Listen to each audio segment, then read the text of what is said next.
daawwattoota fi dhaggeeffattoota keenya torban darbee kutaa tokkoffaa kan faarfattuu yaadannoo Shifarraa qabadee dhiyaadheen ture.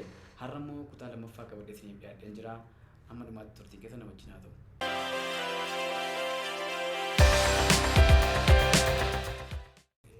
Mee waldaan maal haa gootu? Mee irra deebiitii kun dhaabachuu qaba kan jettu ergaa fudhatamee itti jijjiiramuu qabu, hojiitti jijjiiramuu kan qabu dubbadhu. Waldaan kiristaanaa faarfattoota qabachuu qabdi. Tokko akkamitti faarfataa duukaa buutee ilaaluu qabdi, gargaaruu qabdi. Kennaa isaa harkaa fuutee illee yoo biizinasiitti jijjiiru ta'e illee waldaan biizinasiitti jijjiiru ta'ee itti fayyadamtee ni jaalladhaan. Hayyaan immoo biizinasiitti jijjiiramaa kana maal jedhu? Miti kaaseetii hojjettee amma akka duriitti tuufii kaaseetii akka keenya amma nuun ofii kootiin gurguradheen kaaseetii. Isa kana waldaan duukaa buutee utuu biizinasii sanuma dhagaa amma waa kaaseetii hojjettee gurguratte jechuun ofuma keetii itti fayyadamtee jechuudha miti ree. Birrii isaa fudhadheera miti. Sanuma wal qabatee. Kanaafuu waldaan kiristaanaatu duukaa buutee faarfataa kana qabattee dibata isaa harkattee eddee kanumallee harkaa fuutee gurgurattee illee aannan tolanaan. Biizinasii faarfannaa kana qilleensa irra hojjete. Aannan tola akka kootti. Faarfannaa wajjin muka wal qabatu jechuudha. Jecha ittiin jedhanii faarfatanii ta'anii argamuu dadhabuu irratti baay'inaan jira hin argamu. Amma gaarummaan kee hiinaan jedhaadha. Inni iyyuu dhaabatee faarfata.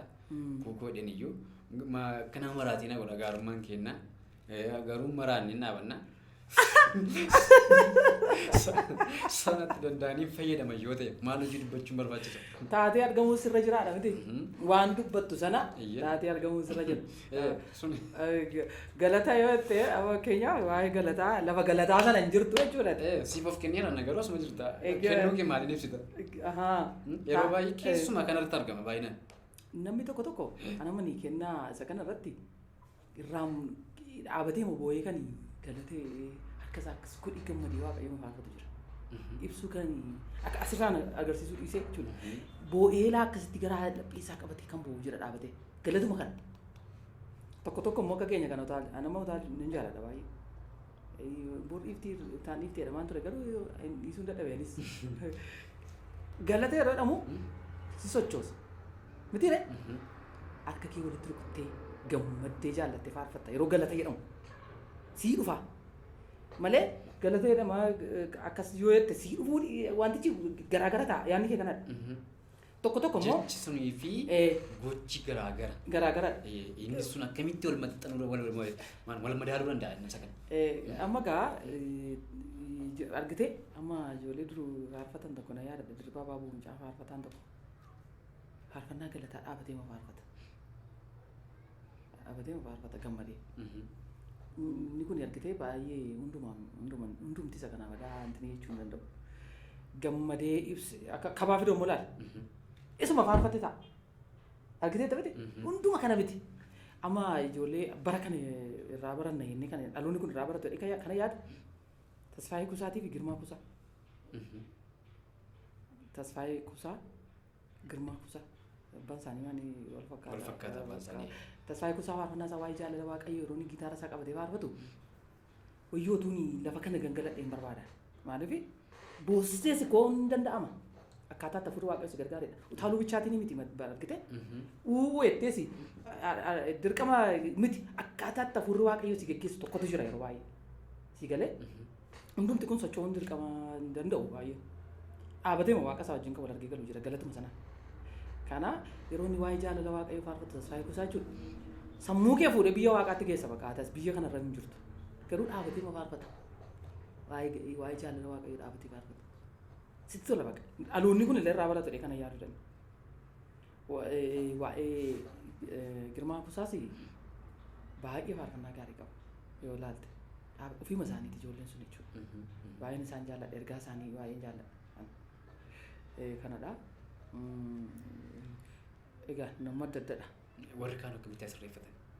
Kana danda'amnaan isa faarfatamu sana ta'uun dirqama. Wayii jechi sana dhiisudha. Argite uwwete yoo dhiyyuu dhiiste argite utuu ta'e beessa.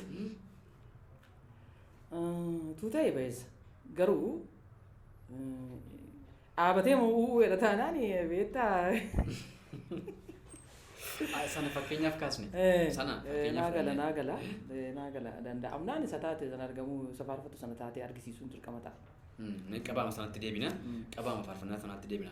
Isa durii caalaa qabaama faarfannaa. Baay'ee gadi bu'ee jira. Isa durii caalaa. Tokkoffaa qulqullinni isaa gadi bu'eera akkuma dura kaasnee haasaa turre qulqullinni isaa gadi bu'eera kabajii faarfannaaf qabamu gadi bu'eera dhamee haasaan baay'ee inni dubbatama.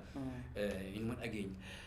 Kan dhaloonni akkamitti sirreessuu qaba isaa amma jiru kanatti qixa amma jiru kanatti sirraa'uu hin danda'amu. Hin danda'amu. Ishee kana akkamitti sirreessinamee kana. Tokko kan ittiin wangeelarraa fagaannaan jiru. Lama kadhannaarraa fagaannaan jiru. Kadhannaa waan inni isin barsiifne jiru. Wangeela dubbifattaa hin kadhattaa yeroo hundumaa yeroo ofiif kennita. Yeroo qabaachuu qabdaati. Yeroo dubbisuu qabaachuu qabda. Gitaara yeroo meeshaa taphachuu dandeessa taate immoo meeshaa kee wajjin walitti siquu qabda. Yeroo kadhannaa qabaachuu qabda. Amma yeroo kana uffatanii deemu yeroo baay'inaan arga gara buraayyuu kana yeroo deemu. Argitee qophaa'anii akka nama biiroo dhaquu kan faarfattoonni keenya yaa'u jedhanii yeroo kadhannaa baay'een qaban. Utuu yeroo kadhannaa qabaatanii gaariidha garuu. Utuu yeroo dubbisuu qabaatanii gaariidha garuu. Yeroon kadhannaa yeroo dubbisuu keessa waan baay'ee faarfannaan sirrata jedhee yaada. Kadhannaa waan inni hin goone jiru. Lammaffaa hariiroo waaqayyoo wajjin qaban jalqaba sii kaaseen ture. Hariiroo waaqayyoo wajjin kadhachuu jilbeenfattee sirkaa baduu danda'a. Kadhannaa dura hariiroo qabaachuu qabda. Firummaa qabaachuu qabda waaqayyoo wajjin dura. Isa firummaa sana cimsiteet gaafa kadhannaa kadhattu barbaaduu isin baay'ee isin barbaada. Sii mul'ata jechuudha. Ammayyummaa sanatti gadi buuse moo kadhannaa dhabuu gadi buuse moo ilaalchuma faarfannaatu iddootii dhibamedha amma kanoo yaada isa kana. Lakki jedhee yaadu. Baratu balleessa yaadu. Teknooloojii guddateedhaan amma seena waa'ee kadhannaati amma irra deebi'ee kanan dubbachuu barbaadu. Yeroo kadhannaa baay'een qabu. Muuziqanyoota argite ta'e muuziqanyaa faarfattoota keenya yeroo lallabaa akka hundi deemu.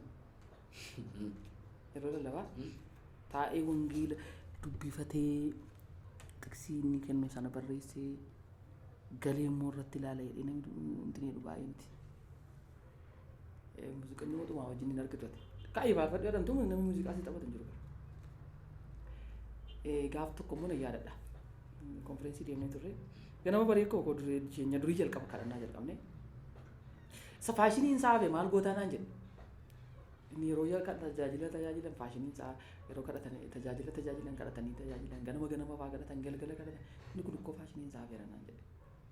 Tokko immoo kan waggaa sima tokkoon kadhadhaa naan jedhe. Kadhachuu dhiisuun neetwoorkii ala si godha. Dubbisuu wangeela dubbisuu dhiisuun neetwoorkii ala si godha. Ati isa waggaa darbee jirtaa yeroon si gate. Siigaleera ni re. Gara keetti deebina.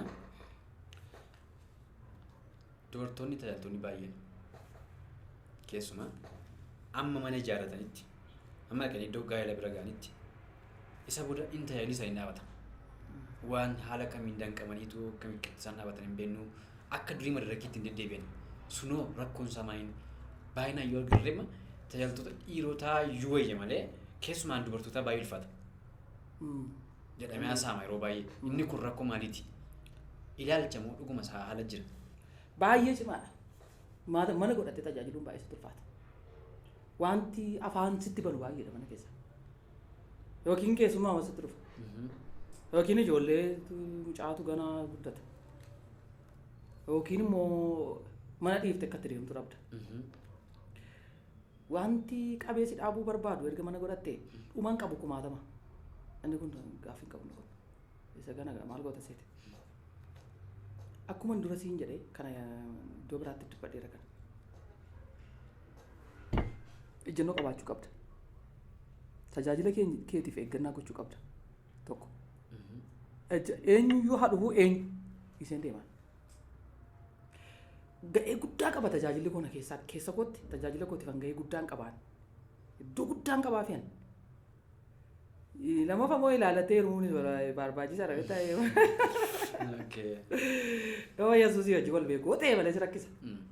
Yoo kana ta'e malee si rakkisa. Kanaaf tajaajila kootiif eeggannaa guddaa waan qabuuf nan kadhadha Waaqayyooni. Ejjennoon qabamu amma dhumaatti faarfadha jedheen kakadheera. Yesuusii wajjin nan deema amma dhumaatti hin jedhe. Wanti qabeenya dhaabu hin jiru hin jedhe. An gaafa ji'aa bara mucaa baadhee tajaajila waltajjii jiran da'ee gaafa ji'aa.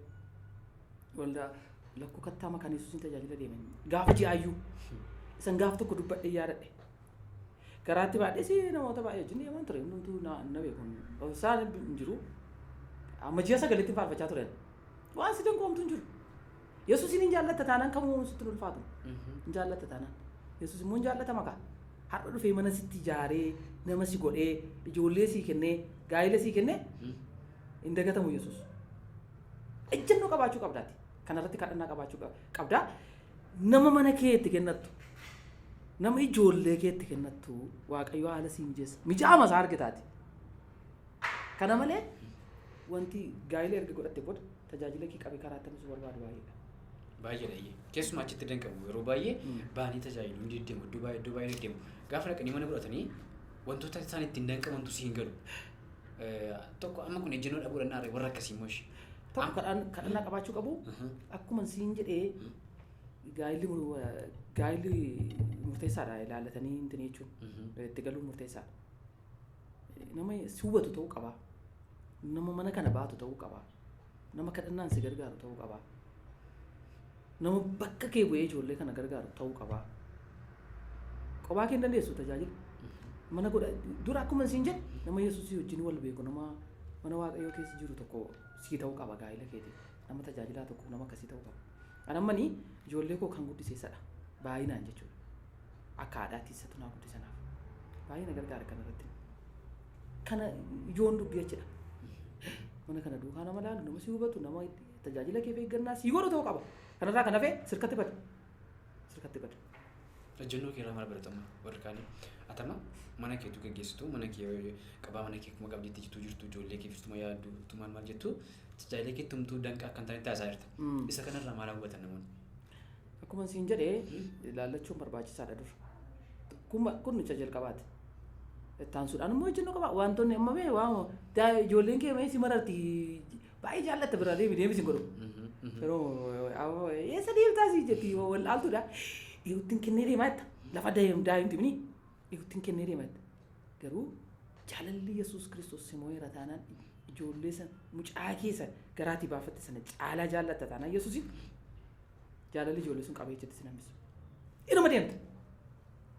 Ani Yesuusin waan hin jaalladhuuf baay'een jaalladha Yesuusin. Mana namaatis na baaseera, du'as na hambiseera, namas na godheera, ayyaanni Waaqayyoo beekumsas naa ta'eera, karasaas namaa wajjin wal bareera, karaas naa ta'eera Yesuus. Abbaa firas hundumaa koo waan naa ta'eef ijoollee koo caalaa abbaa manaa koo caalaa mana koo caalaa Yesuusin jaalladha tajaajila koos nan jaalladha. Baay'ee namatti tola dhugaa dubbachuun baay'ee namatti tola. Ejjennoon kun warra kaanii barumsa taa'ee yaadaa jira. Ta'uufii qaba. Maaliif itti gaafatamuufis jirta gaaf tokko ati sababoota keessee bira darbuu hin dandeessu gaafa Yesuus dhufu. Mee eessa keessa bu'aa isaa wajjin itti kennuu qabda. Bu'aa isaa wajjin gaafatamta bara gaaf tokko gaafa Yesuus dhufu eessa akka keessa eeguun kennu. Kanaaf isa kanas itti yaadaa deemuu qabdaati. Isa kanas ilaa yeroo keessumatti ana yeroo baay'ee na dhukkuba yeroo tajaajila isa duwwaa miti yeroo tajaajila deemu yeroo baay'ee taayifoodii na qaba. Waan meeqa jira na dhukkuba yeroo baay'ee. Marfee fa'aa baadheen karaa deeman konfiraansii achumaan nama naa waraanu tokko yoo argadhee na dhukkubee dheetaa hin beeku saayinisii faan qaba saayinisii gadhee waan tokko kan hin dandeenye na affanaa akka itti hollataa faaddoo isaa dhaabadha maaliifi hamma du'aatti hin dhaabadha jedheen kakadhe gaafan Yesuusin harka qabadhee lafaa ka'e hamma dhumaatti si ittiin deeman jedhee yoomuu sammuu keessa heera kun haalli kamuu immoo tajaajila koo daangessuu hin jedhee yoon dadhabes yoon jabaadhes maqaa kee mun faarfadhan jedhe amma lafa kanarra jiraadhu jedhe bakka. Tajaajila akka faayidaa dhuunfaatti kan lakkaan namooti baay'ee jiru. Tajaajilumayyuu. Ammati tajaajila kamiyyuu haa ta'u. Faayidaan ati argatte maayini faarfachuu keetiin. Akka kanaa of kennitee kutannoo jabaatiin of kennitee baay'ee deemtee tajaajilaa jirta miti faayidaan ati argatte maayini. An tiraanspoortii bara yoo kan argine nuyi tiraanspoortii malee saamunaa suuniiti nani birriidhaan biteeni jirti saamunaan tokko biyya keenya saamunaa mooraa tokko biteen iddoo afuritti baaseetti wayyaa faarfannaa miiccachaa turan gurdii birrii 15 salbaajii uffadhee faarfachaa ture shamsii birrii 9 faa salbaajii keessa yaadanii jeeqame yeroo ganaa yaadanii kan biraa baay'ee turan mudannoo baay'ee qaba. An faayidaa baay'ee waan akkasii bara dhiyoo argine birrii kuma tokko duunii eebii jenneelaa birrii kuma tokko nuu kennanii ammarraa jechuudhaan mana naa kennaa maal waan akkasii jedhee sin beeku baay'ee ani isa kanaan fayyadamee sin beeku waaqayyo gaaf tokko garuu nakiisa ani sarkaan eeggadha malee kan tajaajilaatiin fayyadamee hin beeku ammarraatti inni baay'ee isaan agarsiisa ammarraatti jechuudha duras immoo taanaan bara dhiyoodha kan argine tiraanspoortiin lafa onaarra deemu pilaastikii fa'i koongoo namaa faafudheen miilli duwwaa faafaan deemee faarfachaa tureen akka faayidaa ani tajaajila sana waamicha isatti waamamuun koona waan guddaadha. Jijjiiramna nama keessa jirtu akka faayidaatti lakkaa'amu. Jijjiiramna nama keessa jirtu amma waaqayyo gara mana namarraa gara mana isaatti mana isaarraa gara guddinaatti gara olii gadi taayilotti. Sadarkaa makanaa beekamtii sii kennee waaqayyo jijjiirama makanaa si geesseera. Waaqayyo hojjetee hin baddu. Waldaa kiristaanaa garuu tiraanspoortiin argadhe wadaa namoonni akka faayidaatti ilaaluu birrii amma naannoo kennaa waan jedhan irrattidha kanan dubbadhe. Garuu namni waaqayyo hojjetu hin badu. Akka dhuunfaa keessatti beektu. Namni waaqayyo ani mana ijaarame kana jechuudha gaafan kaasu waan xinnoorraa hin ka'e jechuudha. Yoo birriin qabu garuu mul'atan qaban ture siin bitanaan jedhe waaqayyo gaafa buukii korraa birriin hin jiru garuu manneen haabitamee waan arge. Qabnaa garuu hin qabnu jechuudha. Kiristaanni qaba garuu hin qabu. Waan amma harka isaa keessa hin jiru yoo ta'e garuu qaba jechuudha kiristaanni akkasiin jiraata. Malee faayidaa itti waamamne sanaaf eeggannaa goone argannus dhaabnus waaqayyoof hojjechuun dirqama waaqayyo immoo maqaa isaaf eeggannaa godhaa inuma jiraatama jechuudha. Keessumaa ta'e baay'ee biratti kan beekame amma kana nan ga'u amma kanaa malee kan jedhamu afaa jiru sun faayidaa wajjin wal qabata. Isaa ati jettee mamirtummaa yaadanii miti madarakii irraa tajaajilaa turtee gaafa chibaatu amma kanaa malee amma kanaa nan ga'utti. Ani laa akkuma darbe kan harka duwwaa galee beekan inkaan kuma sadii maalii miti an hin qaban inni ija gale ilaalee akkuma darbe baramma seena baay'ee kuma kudhan kuma shan fudhatanii galan keessa ani badaa akkuma afur darbee sin beeku inni iyyuu nan haasisanii nan naasayyuu ani waan mankiisii waaqayyoo keessaa fuudhee wayinatti fakkaata nan iyyuu nan sodaadhaan itti sin barre ganama waan ta'eef ani isa unan sodaadha isuma kuma furii kanaa isuma kuma shanii kana unan sodaadhaan hammana malee hammana naan kenninaa seedhamu immoo yeroo laaltu baay'ee isaa yeroo laaltu waanuma argitee baadiyyaa kana keessa yeroo laaltu sabbatan mootii irraa fuudhama namni keenya immoo callaa qaba malee gullaa baay'ee qabu kanas na yaada baay'ee nan sodaadhaan jedhee sin beeku hin jedhus ijjittis hammana fidaa hammana kennaa hammana maal godhaa nyaata takkas ta'ee qallatee bunatu maal ta'ee waxiitu nu gubee maal jedheen beeku naan ta'u taanaan anniisan garaacha kuna gube taanaan anniisa nara dhabuu danda'u kaama waan addaa sii fiduu dhiisuudhaaf sii fiduuf argachuu dhabuu danda'u argannaan rakkina qabu garuu sababa tajaajila waaqayyooti kennitee ati uumamaan taatu argamnaan yoo nyaadde maal akka qabu garuu qaban taanaan kana fidaa kana dhiisaa kana maal godhaa bishaantu qallate hin jedhuun yaa of danda'anii tajaajiluuf tajaajiltoonni baay'een faarfattoota taatu warra kan isaa ta'an of danda'anii dhuma jiru tajaajiluudhaa fi ayyaana koo bukkeetti homtuu nan barbaachisu kan jedhamu moonni jijjiira yeroo baay'ee jechuudha hojiin hin barbaachisu meeshaa kana asuma ammaa dhaamta warra kan utuu danda'ame anamanii jechuudha hojii mataa koo madachaa jira dhugaa hojii mataa koo madachaa jira